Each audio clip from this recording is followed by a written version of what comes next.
ธรรมศาสตร์ขอนแก่นเกษตรสวนดุสิตที่เหลืออยู่ตอนนี้นะครับก็คือศิลปากรแล้วก็นิด้าอันนี้อยู่ในสนชที่อยู่ในระหว่างการพิจารณาของอะไรที่มีข้อมูลก็คือส่วนต่างๆนะครับส่วนต่างๆก็เป็นอันหนึ่ง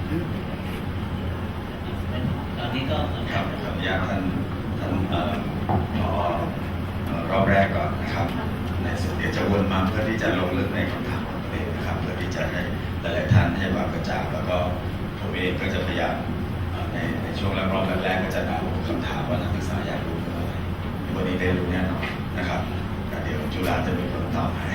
นะครับก็หันมาทางท่านรองที่การบดีของจุฬาลงกรณ์มหาวิทยาลัยครับจุฬาลงกรณ์มหาวิทยาลัยคือเป็นที่รับทราบของทั่วไปว่ารวยกับเพื่อนเนาะรวยกับเพื่อนทรัพย์สินเยอะกับเพื่อนนะครับมีความจำเป็นอย่างไรจึงต้องออกเป็นม.ในกำกับในช่วงก็คงเดินเรื่องตั้งแต่ปี 2540 กว่าแล้วก็มาสำเร็จเรียบร้อยตอนปี 2551 8 ปีมาแล้วและ8 ปีมาแล้วเพื่อที่จะยืนยันในส่วนของนักศึกษาบางส่วนด้วยเพราะหลายๆท่านในท่านผอ.พูดในจะเกี่ยวข้องกับอาจารย์และบุคลากรเยอะนะครับว่าเป็นจะปิดสภาพจากการเป็นพนักงานมีบำนาญมีบำเหน็จมีสถานภาพมั่นคงอะไรอย่างเงี้ยนะครับ8 ปีมันนี้จุฬาลงกรณ์มหาวิทยาลัยขึ้นค่าเทอมไปกี่รอบแล้วครับมีการขึ้นไหมหรือว่าอย่างไรใช้ในบทอย่างอื่นผมขอให้คำถามเลยครับแล้วก็หรือคนของจุฬาตอนช่วงที่ขับเคลื่อนเรื่องการเป็นม.ในกำกับระบบเรียนเชิญครับครับก็ขอสวัสดีท่านผู้บริหารท่านอาจารย์ท่านบุคลากรและตลอดจนนักศึกษาทุกท่านนะครับสำหรับเรื่องของการเป็นม.ในกำกับนะครับจริงจุฬาเคลื่อนไหวมานานเลยครับครั้งแรกเลยนะครับที่เป็นม.ในกำกับนี่ก็คือพระราชปรารภของสมเด็จพระบิดาตั้งแต่ไว้เมื่อ2471ครับที่จุฬาลงกรณ์มหาวิทยาลัยถ้าอยากให้มหาวิทยาลัยเป็นอิสระซึ่งตอนสมัยนั้นเนี่ยก็มีการตั้งมหาวิทยาลัยขึ้นมาเรื่อยๆนะครับจนถึงจำได้ว่าธรรมศาสตร์และการเมืองเป็นรายหนึ่งที่เป็นม.ในกำกับในครั้งแรกนะครับมีธนาคารเองได้หมดเลยทุกอย่างตอนหลังก็ยุตินะครับก็มาถึง2506-07นะครับก็จุฬาเคลื่อนไหวเป็นม.กับเรียกว่าสว่างคณิวาสชาร์เตอร์นะครับก็มีการคุยกันเยอะเลยที่สองที่ว่าคณิวาสที่บางปูจากสัมมนาอาจารย์ทั้งใหญ่นะครับก็จะเป็นม.ในกำกับแต่ก็ไม่ได้เป็นตัวจริงจนมาถึงเคลื่อนไหวที่ตอนรุ่ง2535-40นะครับก็เคลื่อนไหวมาตลอดเลยนะครับผมจำได้ผมไปที่ญี่ปุ่นนะครับมหาวิทยาลัยที่ญี่ปุ่นถามผมเลยว่าจุฬาลงกรณ์มหาวิทยาลัยนี้เร็วมากเลยที่เคลื่อนเป็นม.ในกำกับญี่ปุ่นยังไม่เริ่มต้นเลยผมไปปีหนึ่งญี่ปุ่นเป็นเรียบร้อยทุกทั่วประเทศภายในเวลา2 ปีเขาประกาศเป็นนโยบายรัฐของกระทรวงศึกษาธิการเป็นออโตโนมีอยู่ที่แต่ว่าจุฬาเราก็ยังไม่ได้เป็นนะครับจนถึงสุดท้ายที่จะเล่าให้ฟังที่ก็เป็นโคโลจีที่ดีนะครับก็มาเป็นม.ในกำกับแล้วนะครับนี่แต่ถ้าอาจารย์ถามผมว่าทำไมต้องเป็นถ้าเรามองดูนะโครงสร้างของมหาวิทยาลัยต่างๆนะครับถ้าเราดูนะรัฐเนี่ยนะครับควรจะกำกับเราเรื่องนโยบายกับการให้งบประมาณแต่โปรเซสทั้งหมดนะครับจะต้องเป็นของอะไรที่จะทำนะครับส่วนรัฐจะกำกับอีกทีเรื่องของเอาพุทธเอาว่าตรงตามเกณฑ์ไหมที่รัฐต้องการผิดคนแบบแต่มหาวิทยาลัยนี้มีโปรเซสในการทำในการผิดต้องการที่จะให้โปรเซสนั้นเนี่ยดีที่สุดเป็นบัณฑิตที่ตรงความต้องการของประเทศเป็นบัณฑิตที่สามารถรับใช้สังคมเหมือนวิสัยทัศน์ของท่านเนี่ยครับรับใช้สังคมแล้วก็เป็นเรื่องของรายชั้นนำแล้วก็รับใช้ผู้ชนอันนี้มันจากอะไรต้องการเป็นอย่างนี้นี่การที่ได้อย่างนั้นเนี่ยจะทำยังไงก็ต้องมีกระบวนการนี้การเป็นม.ในกำกับนี่มันไม่อยู่รัฐบาลถ้าเป็นราชการครับมันจะต้องขอไปตามระดับขั้นตอนไปถึงกระทรวงศึกษาถึงครม.แต่การเป็นม.กับเราสิ้นสุดที่สภาท่านสามารถออกแบบรูปแบบการบริหารบุคคลการบริหารราชการการบริหารพัสดุการบริหารการเงินต่างๆอยู่ที่สภาอันนี้นะครับซึ่งตัวนี้เนี่ยก็เป็นความรวดเร็วของการทำงานเพราะว่าเรื่องของวิชาการมันเปลี่ยนแปลงเร็วมากเราจะรอระเบียบวิชาการไม่ได้แต่หลักสูตรเนี่ยถ้าเราจะท่านสมัยก่อนจะขอเปิดยุ่งยากมากนะพอมาอะไรพิจารณาเสร็จเรียบร้อยแล้วส่งไปที่สกอ.สก ที่กระทรวงศึกษาธิการประกอบการมามีใช้เวลาปี 2 ปีหลักสูตรนั้นเริ่มใน expire เริ่มปรับปรุงใหม่แล้วนะครับจากการเป็นมองกลับที่สามารถเปิดได้ทันทีถ้าจะเปิดส่วนงานนะครับถ้าพิจารณาเรียบร้อยแล้วเข้าสภาอะไรเปิดอย่างจุฬาเมื่อ3 ปีที่แล้วเปิดหลักสูตรเรื่องวิทยาการทางการเกษตรนะครับก็ใช้เวลาไม่ถึงปีแล้วพอเราตกลงกันสัมมนากันแต่ว่าอันนี้เป็นความจำเป็นเป็นความเร่งด่วนที่ชาติใช้เวลา3 เดือนเข้าสภาวัดประกาศแต่งตั้งที่ขึ้นรับได้10 นี่คือความรวดเร็วของระบบนะครับหรือหลักสูตรต่างๆที่อันไหนที่ไม่ดีเราปิดได้เลยนะครับไม่ต้องไปขออนุญาตอะไรแค่สภาเมื่อไหร่แล้วแจ้งให้สกไม่รับสารนี่ก็เป็นข้อนะครับนี่มาถึงว่าตรงนี้เนี่ยการที่มหาลัยจะดีได้นะครับในถ้าจะไปอ่านในหลายๆใน textbook ภาษาอังกฤษหลายแห่งก็จะบอกเลยนะa good ที่ก็บอกว่า a good teacher is the beginning of great university นะครับก็แปลว่าอะไรการที่เราสามารถได้บุคลากรคัดสรรมาแล้วนะครับทำให้มหาวิทยาลัยมีความเจริญก้าวหน้านะครับเพราะฉะนั้นนิสิตนักศึกษาจะได้ประโยชน์เลยจากการที่เป็นมน ครับเข้าสู่ประเด็นดีในประเทศครับ ตรงนี้ก็จะเห็นว่าเราสามารถคัดเลือกอาจารย์ที่เก่งคัดเลือกอาจารย์ที่ดีมาทำงานในมหาวิทยาลัยสามารถการพัฒนาอาจารย์เหล่านั้นให้สู่ความฝันที่เราต้องการอีกประเด็นหนึ่งก็คืออาจารย์ที่ดีที่เก่งเหล่านั้นมาเนี่ยนะครับเราต้องส่งเสริมที่อยู่กับเราให้นานขึ้นส่งเสริมเขาสามารถที่เติบโตทางวิชาการส่งเสริมให้เขาสามารถที่ทำวิจัยที่จะนำใช้สังคมนำใช้ความรู้วิชาการก้าวหน้าได้นี่เป็นสิ่งที่จะเป็นแบบนี้ซึ่งตรงนี้ก็มาผูกกับเงินเดือนที่อาจารย์ว่าถ้าตอบแทนต้องดีด้วยความมั่นคงต้องมาก่อนตรงนี้ก็เป็นประเด็นที่เราต้องทำงานนะครับส่วนเรื่องของการที่อาจารย์คิดว่าได้รับศึกษากระทบนักศึกษาจะได้ประโยชน์ก็คือว่าหลักสูตรต่างๆที่เปิดนะครับมันสามารถเคลื่อนไหวปรับปรุงได้เร็วมากแค่สภาอะไรนะครับมันไม่ต้องรอนะอันนี้เป็นประโยชน์นะครับแล้วก็อย่างนี้คือเรื่องของค่าเล่าเรียนท่านไม่ต้องกลัวนะครับจุฬาลงกรณ์มหาวิทยาลัยเป็นตั้งแต่ปี 51 เพิ่งขึ้นค่าเทอมครั้งแรกในปี 56 นะครับเพราะว่าการขึ้นค่าเทอมมันเป็น inflation rate ไม่ใช่ขึ้นตามใจของมหาวิทยาลัยนะครับอันนี้ก็เรากระทบ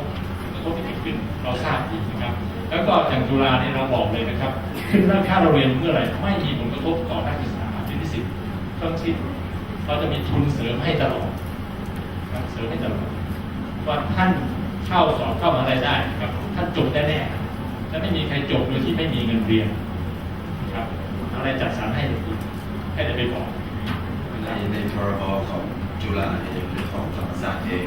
มีมาตราที่ประมาณนี้ไหมครับในแง่ของการดูแลหรือการันตีการจบการศึกษาของนักศึกษาถ้าเกิดเขายากจนเขาได้โอกาสนั้นเราสามารถทำมิชชั่นเข้ามาได้สอบเข้ามาได้ นี่นะครับข้อที่1นะครับความเสมอภาคทางการศึกษาที่บอกไว้ชัดเจนนะครับถ้าเข้ามาได้แล้วไม่มีคำว่าไม่มีเงินเดือนและในประเด็นที่ผ่านมาที่จุฬาก็เป็นใช้เป็นมอตโต้นี่นะครับเรามีการจัดซื้อให้สนับสนุน ถ้าเข้ามาได้เป็นความรับผิดชอบของมหาวิทยาลัยที่จะต้องดูแลนักศึกษานั้นให้จบการศึกษาออกไปถ้าทำไปคำว่าทางเกรดได้นะครับใช่ไหม อันนี้ก็เป็นข้อดีนะครับแล้วก็เราสามารถที่คัดสรรอาจารย์อันนี้เป็นข้อดีเป็นนักศึกษาจะได้จากการสอนจากอาจารย์ที่มีคุณภาพครับแล้วก็สามารถที่จะหลักสูตรการพัฒนาได้อย่างรวดเร็วตามบริบทของสังคมโลกที่เปลี่ยนแปลงไปและการแข่งขันที่สูงมากเลยนะครับตอนนี้เราก้าวสู่ประชาคมอาเซียนเพราะฉะนั้นต่างๆความรู้ต่างๆถ้าเราไม่ทันสมัยไม่เด่นพอนะครับมันสู้เขาไม่ได้นี่เป็นหลักการเพราะเราจะคิดแบบเดิมไม่ได้นะครับเพราะถ้าเราไม่คิดแปลงหน้าเราถอยหลังนะครับแค่อยู่กับที่เฉยก็ถอยหลังไปแล้วนะครับจะเห็นว่าเพื่อนบ้านเราไปเร็วมากนะครับถ้าจะเปรียบเทียบสิงคโปร์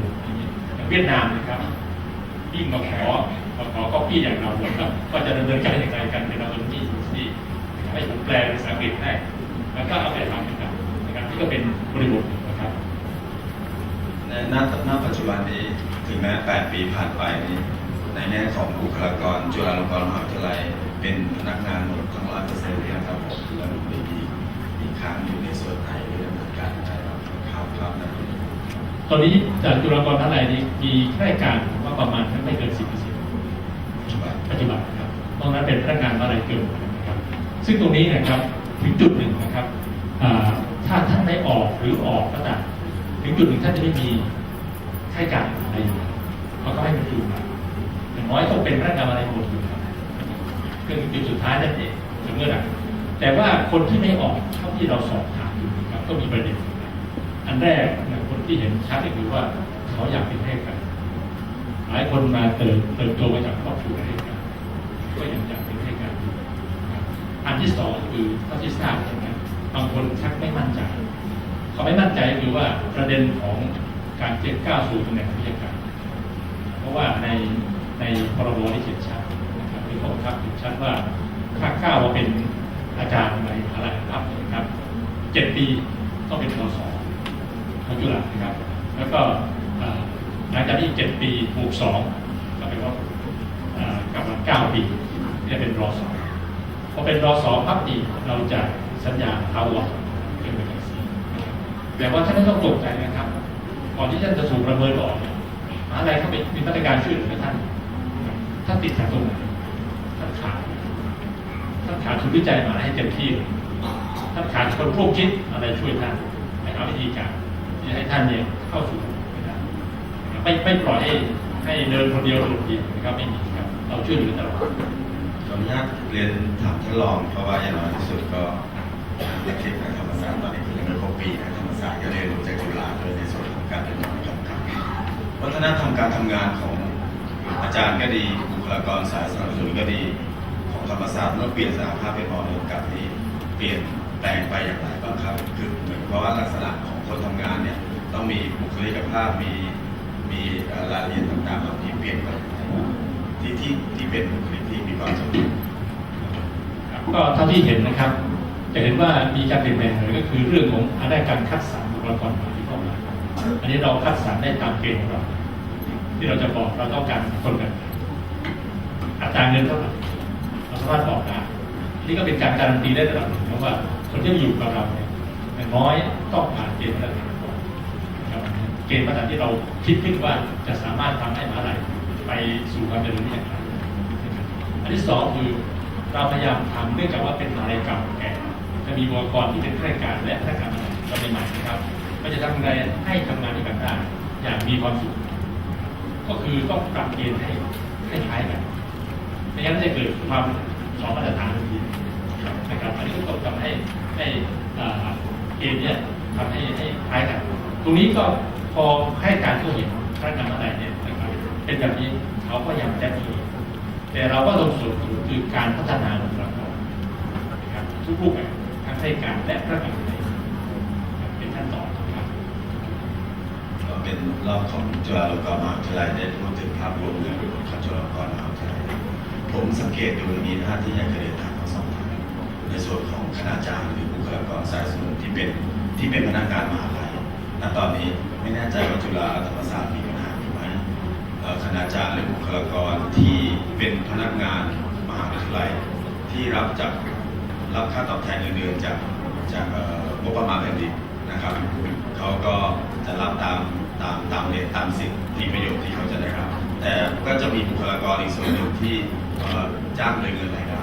รับค่าตอบแทนเงินเดือนจากเงินรายได้เป็นช่องว่างจุฬาลงกรณ์กับธรรมศาสตร์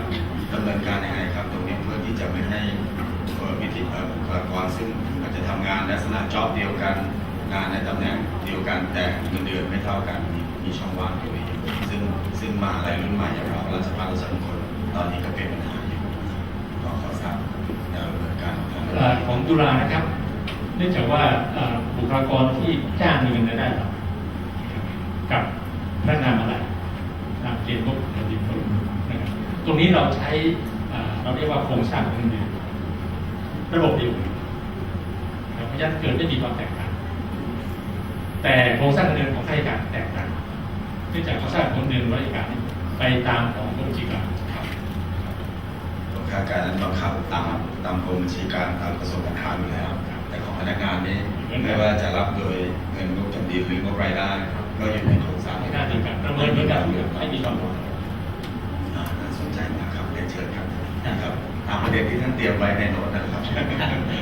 คือในประเด็นคำถามเรื่องพนักงานมหาวิทยาลัยกับพนักงานเงินรายได้เรียกอย่างนั้นไหมครับก็จะมีสองกลุ่มซึ่งสิทธิประโยชน์จะแตกต่างกันนะครับในส่วนของมหาวิทยาลัยธรรมศาสตร์ณขณะนี้ที่เป็นในกำกับแล้วผมคิดว่านโยบายของมหาวิทยาลัยชัดเจนเนี่ยก็คือพยายามที่จะหลอมรวมสองกลุ่มนี้เข้าเป็นระบบเดียวกันนะครับเพียงแต่ว่าอย่างนี้มันก็จะมีต้นทุนค่าใช้จ่ายนะครับแล้วก็ต้องมีกระบวนการให้ประเมินเพื่อเปลี่ยนสถานะตรงนี้นะครับซึ่งตรงนี้ก็จะต้องทำเป็นข้อบังคับต่อไปนโยบายเนี่ยชัดเจนแต่ว่าที่เรียนเพิ่มเติมก็คือว่าขณะนี้แม้มหาวิทยาลัยที่เป็นส่วนราชการนะครับได้ทราบว่าขณะนี้สกอเองเนี่ยได้มีการจัดทำร่างให้บัญญัติบริหารบุคคลของข้าราชการในมหาวิทยาลัยของพนักงานในมหาวิทยาลัยที่เป็นส่วนราชการอยู่แล้วแล้วก็มีนโยบายอันนี้อยู่ในกฎหมายอันนั้นด้วยนะครับนั่นหมายความว่าเป็นนโยบายที่จะพยายามหลอมรวมให้พนักงานเงินรายได้กับพนักงานมหาวิทยาลัยเป็นระบบเดียวกันนะครับ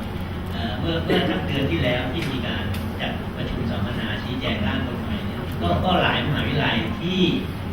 มีพนักงานเงินรายได้จำนวนมากก็จะมีข้อคัดค้านอยู่ว่าตรงนี้จะเป็นภาระกับมหาวิทยาลัยอย่างมาก ในการที่ต้องใช้เงินมาสนับสนุนเพื่อรวมให้เป็นระบบเนี่ยก็มีการคัดค้านในประเด็นนี้นะครับ ตรงนี้ดี ครับผม ของจุฬาที่เราไม่มีปัญหาเพราะว่าเรามีบูชั่นที่ผ่านสภานะครับยันบุคลากรที่สายที่เป็นสายเงินรายได้ไม่ว่าจะเป็นสิทธิประโยชน์อะไรต่างเหมือนกับเราทุกอย่างแค่ข้อดีว่าคนที่ได้คนนั้นได้ที่ขึ้นไม่ขึ้นไม่มีความสุขนะครับก็เลยทำให้ทำงานด้วยกันอย่างมีความสุขทุกอย่าง นั่นเป็นบริบทในความเปลี่ยนแปลงของทั้งของจุฬาและธรรมศาสตร์ในการเป็นหมอในกำกับนะครับตอนนี้ในส่วนนี้เซกชันนี้ผมอยากจะขอความเห็นจากทั้งสองท่านในการมองมหาวิทยาลัยที่สกอเรียกเราว่ามหาวิทยาลัยกลุ่มใหม่นะครับราชภัฏราชมงคลวิทยาลัยเทคโนโลยีปทุมวันเนี่ยจะเรียกเป็นมอกลุ่มใหม่นะครับเพื่อที่จะขอความเห็นท่านในเชิงที่จะให้ความเห็นในเชิงแนะนำหรืออะไรก็แล้วแต่นะครับว่าท่านมองอย่างไรคือณตอนนี้มหาลัยราชภัฏก็ออกเป็นมอญกำกับไปแล้ว1 แห่งนะครับคือสวนดุสิตเพื่อนบ้านเรานะครับเพื่อนบ้านเราพร้อมกับธรรมศาสตร์นะครับเพียงแต่ว่าธรรมศาสตร์นั้นกฎหมายมีผลบังคับใช้หลังจากออกกฎหมายออกหลังจากลงพระบรมวินัย30 วันนะครับแต่มหาลัยอื่นเนี่ยก็คือมีผลบังคับใช้ในวันถัดไปนะครับทั้งหมดท่านมองอย่างไรครับในส่วนของมหาวิทยาลัยราชภัฏมหาวิทยาลัยราชมงคลซึ่งก็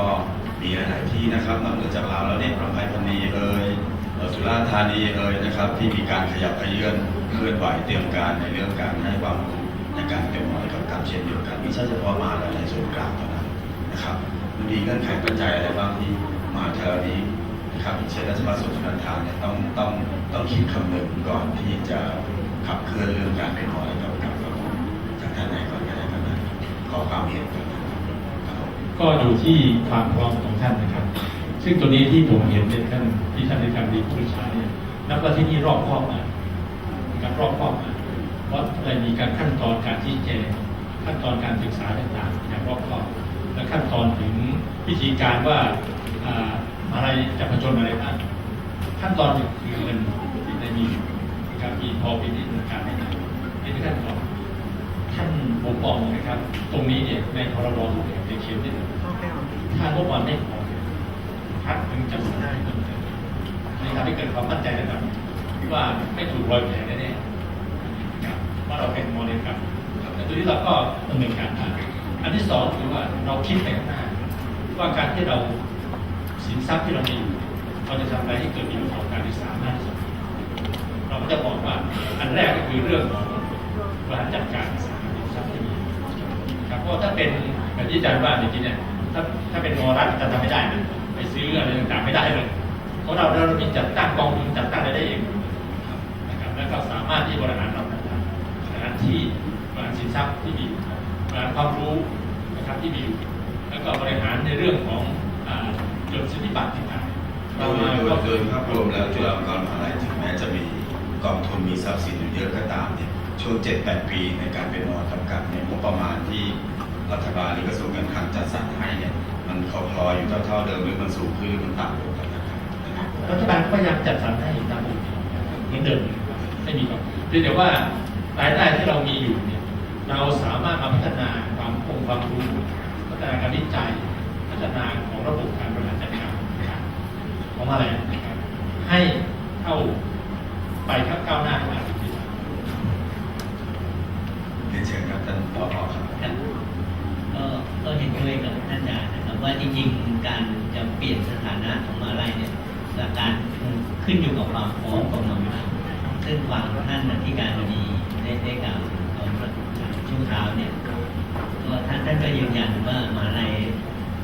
และธรรมศาสตร์จุฬามีความพร้อมในหลายเรื่องนะครับทั้งในเรื่องของระบบเงินในเรื่องของบุคลากร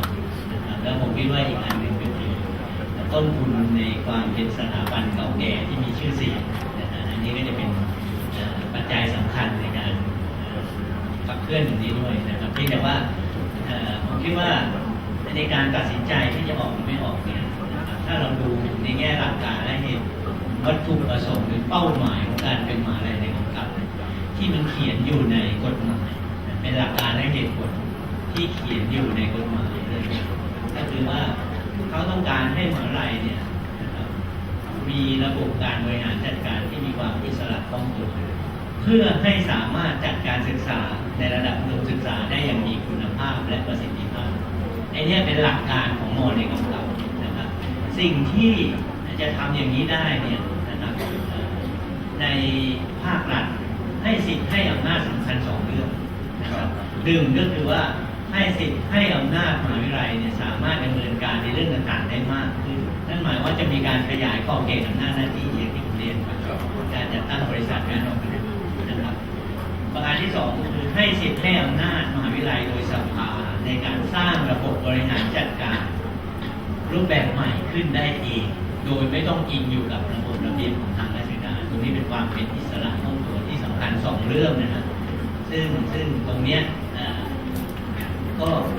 เป็นเรื่องที่มหาวิทยาลัยจะต้องทำนะครับในสองระดับก็คือในส่วนที่เป็นกฎหมายคือตัวพระราชบัญญัติ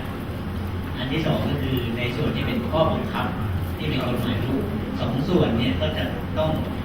ทำหรือสร้างให้มันมีความเป็นอิสระคล่องตัวให้ได้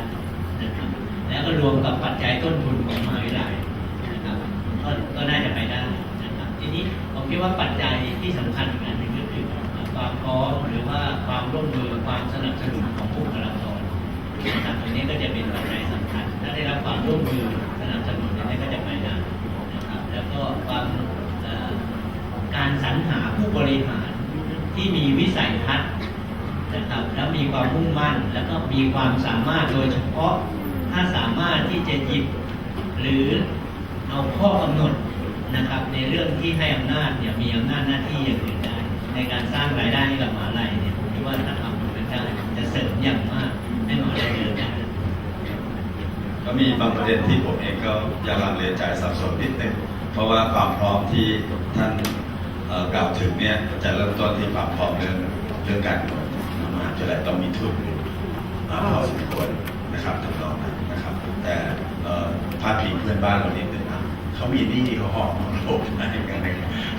นี่นะครับคืออย่างสวนสุนันทานจะไม่มีปัญหาในเรื่องของกองทุนที่จะมีการวางไว้ประชาชนแต่แม้แต่มหาวิทยาลัย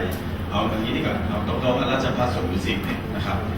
ถ้าว่ากันแล้วเนี่ยเรารับทราบกันอยู่แล้วท่านผู้บริหารเองซึ่งก็มาเป็นวิทยากรเราเป็นบางช่วงนะครับท่านมีดีด้วยนะแต่ก็สามารถออกไปพอในกำกับได้ก็เลยก็ผมว่าความพร้อมตรงนี้นั้นมันก็ว่าไม่ใช่แค่ปัจจัยเดียวกันแล้วก็ทราบนอกรอบจากท่านนะครับณตอนนี้ก็คือมสว.มหาวิทยาลัยศรีนครินทร์วิโรจน์อันนี้คือผ่านมติของสภามหาวิทยาลัยถ้ารอลงรับรองวิจัยประกาศแล้วก็เดือนเมษายนก็จะมี2มหาวิทยาลัยที่จะเข้าสภานะครับคือศิลปากรกับสงขลานครินทร์นะครับนะครับที่อยู่ในกระบวนในการที่จะเสนอกฎหมายเข้าสภาเพื่อเปลี่ยนสถานภาพเป็นม.นะครับ ขออนุญาตตัดช่วงเซสชันช่วงนี้นะครับ เพื่อที่จะมีประเด็นรายละเอียดเพิ่มเติมมากขึ้นตามที่ผู้เข้าร่วมนะครับทั้งท่านผู้บริหารคณาจารย์และก็นักศึกษานะครับสนใจในประเด็นไหนเพราะว่าเราได้ท่านผู้บริหารที่มีประสบการณ์โดยตรงเลยนะครับ8 ปีกับประมาณครึ่งปีนะครับ ซึ่งเดี๋ยวอีกสักพักก็จะวนมาบ้างรายละเอียดทางกฎหมายมีตรงไหนที่มันแตกต่างกันนะครับในส่วนบรรยากาศในการแลกเปลี่ยนเรียนรู้ร่วมกันในห้องประชุมช่อแก้วนี้ครับเรียนเชิญครับครับผมเรียนเชิญครับมีไมค์กลางอยู่ตรงไหนครับแล้วผมเห็นท่านอาจารย์ยุทธกรจากศิลปกรรมศาสตร์อยู่ด้านหลังแล้วคิดว่าช่วยกันนะครับมันช่วยกันที่จะใช้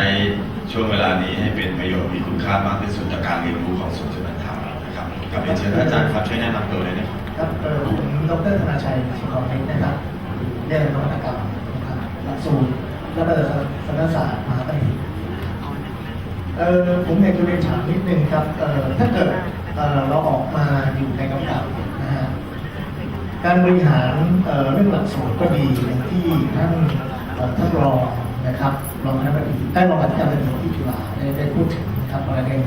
นะฮะอีกประเด็นหนึ่งเนี่ยเราจะต้องตามเกณฑ์ของคณาจารย์ต้องตามหลักเกณฑ์ของสกอที่กำหนดออกแบบมาตรงนั้นหรือไม่หรือว่าอยู่ในกำกับของสภามหาวิทยาลัยของตัวมหาวิทยาลัยเองก็ถามแค่นี้ครับหมายถึงเช่นสัดส่วนจำนวนอาจารย์ประจำหลักสูตรอะไรอย่างเงี้ยครับแล้วก็กฎเกณฑ์ว่าอาจารย์ประจำหลักสูตรจะต้องเพียวทางด้านนี้อะไรอย่างเงี้ยนะฮะจะต้องมีหลักเกณฑ์ตามนี้สบกำหนดจำเป็นหรือไม่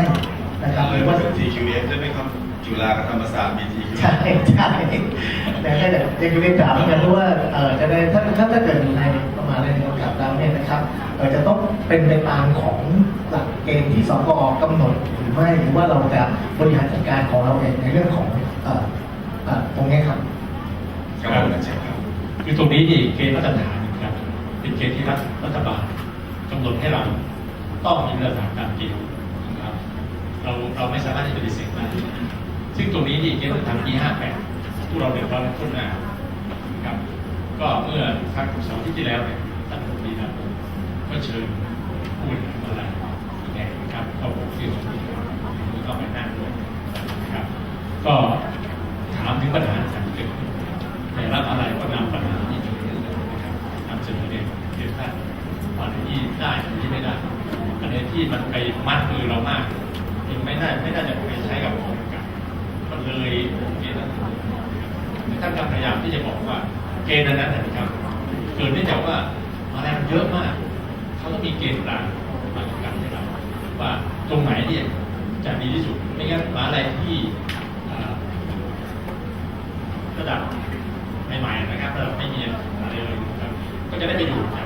จากการที่ไม่มีเกณฑ์เลยเขาเลยต้องสร้างเกณฑ์ซึ่งตัวนี้มันกระทบแน่ๆนั้นที่ประชุมก็เลยท่านก็เลยให้ที่ประชุมเนี่ยนะครับนำไปศึกษาวิเคราะห์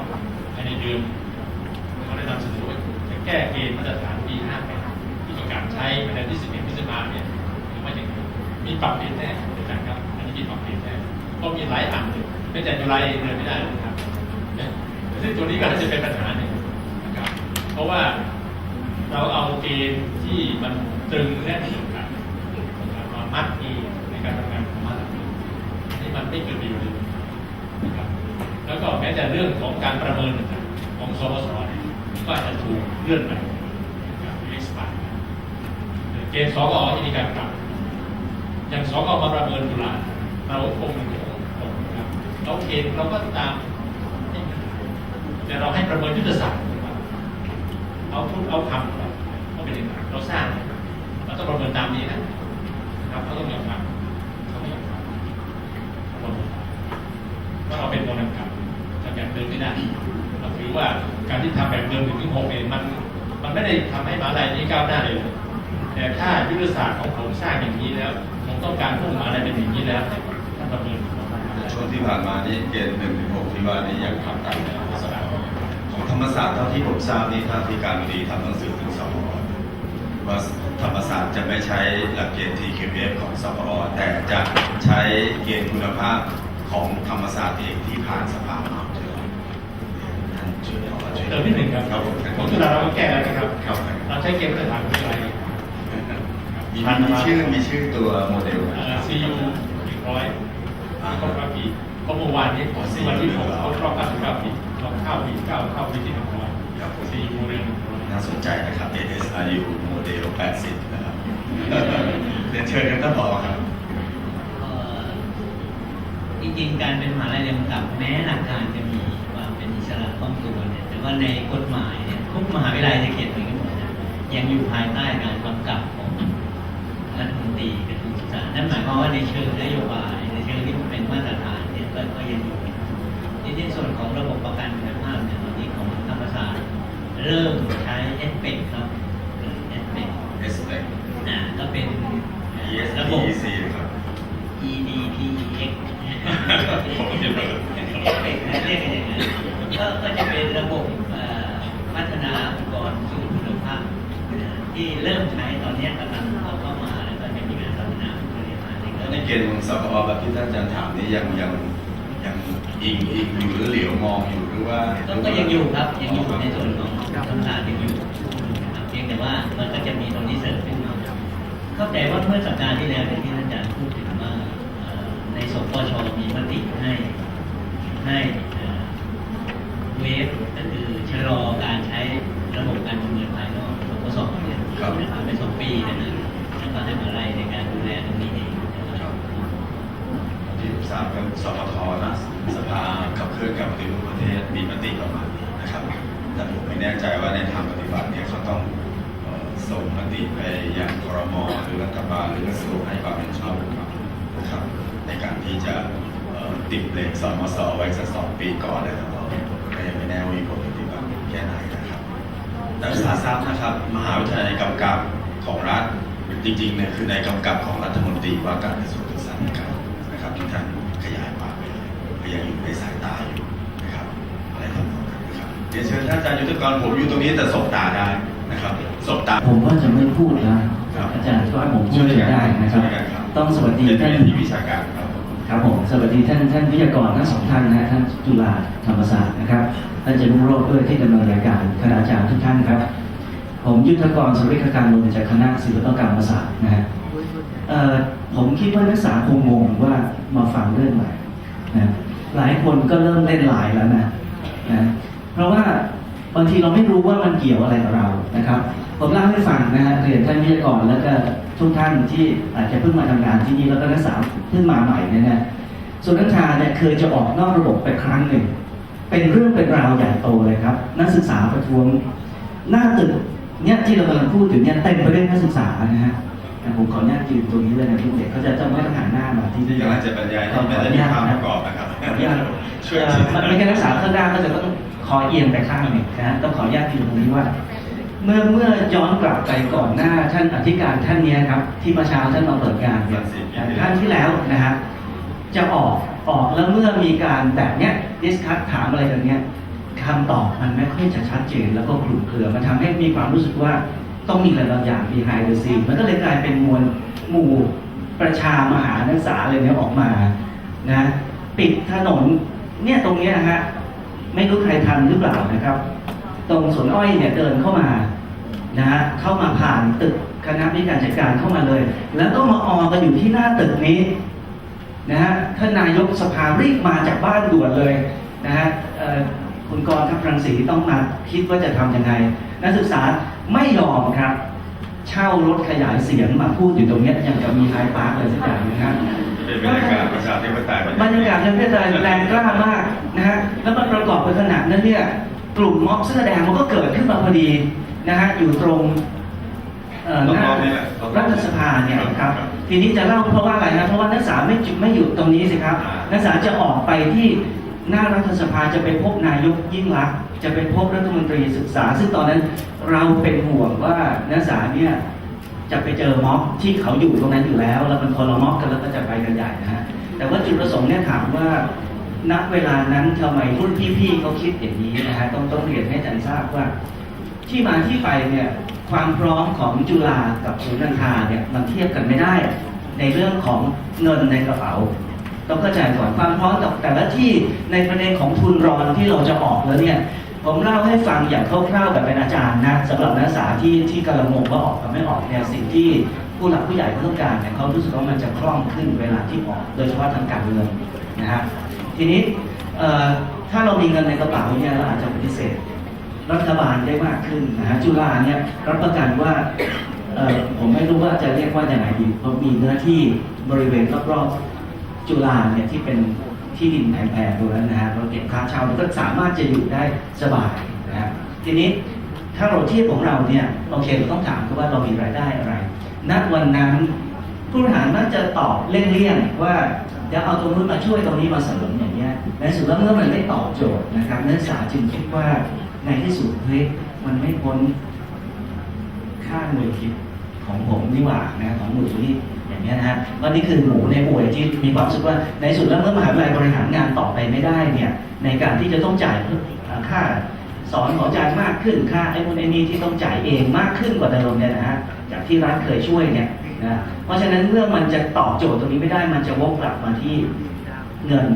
ค่าเทอมของนักศึกษาตอนเป็นความคิดในเวลานั้นนะซึ่งเวลาถามเลยก็มักจะตอบอย่างคุณอ่านอยู่เหมือนกันจึงเป็นเหตุให้เกิดประเด็นนั้นที่ผมเล่าให้ฟังว่าจึงมีคนออกมาเยอะแยะมากนะฮะนั่นคือครั้งที่หนึ่งนะครับทีนี้ก็กลับมาสู่ตอนนั้นท่านจตุรเดชเองก็ไม่ได้เห็นด้วยนะท่านนิการ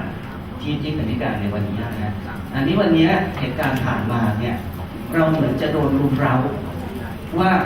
ควรจะออกคล้ายๆกับว่ามันจี้หลังมาว่ามันจะเป็นรถด่วนขบวนสุดท้ายนะระวังนะอย่าออกช้านะแต่นี่ผมก็จะเรียนถามเธอเนี่ยว่ามันจริงแค่ไหนว่าถ้าไม่รีบออกก่อนจะเสียเปรียบนะหรือว่ารถด่วนขบวนสุดท้ายจริงๆเนี่ยท่านนักศึกษาก็ยังมีความภาคภูมิใจกับการเป็นนักศึกษาของมหาวิทยาลัยราชภัฏสวนลำพูนซึ่งเป็นของรัฐบาลราชการอย่างเงี้ยนะฮะเขาจะอยู่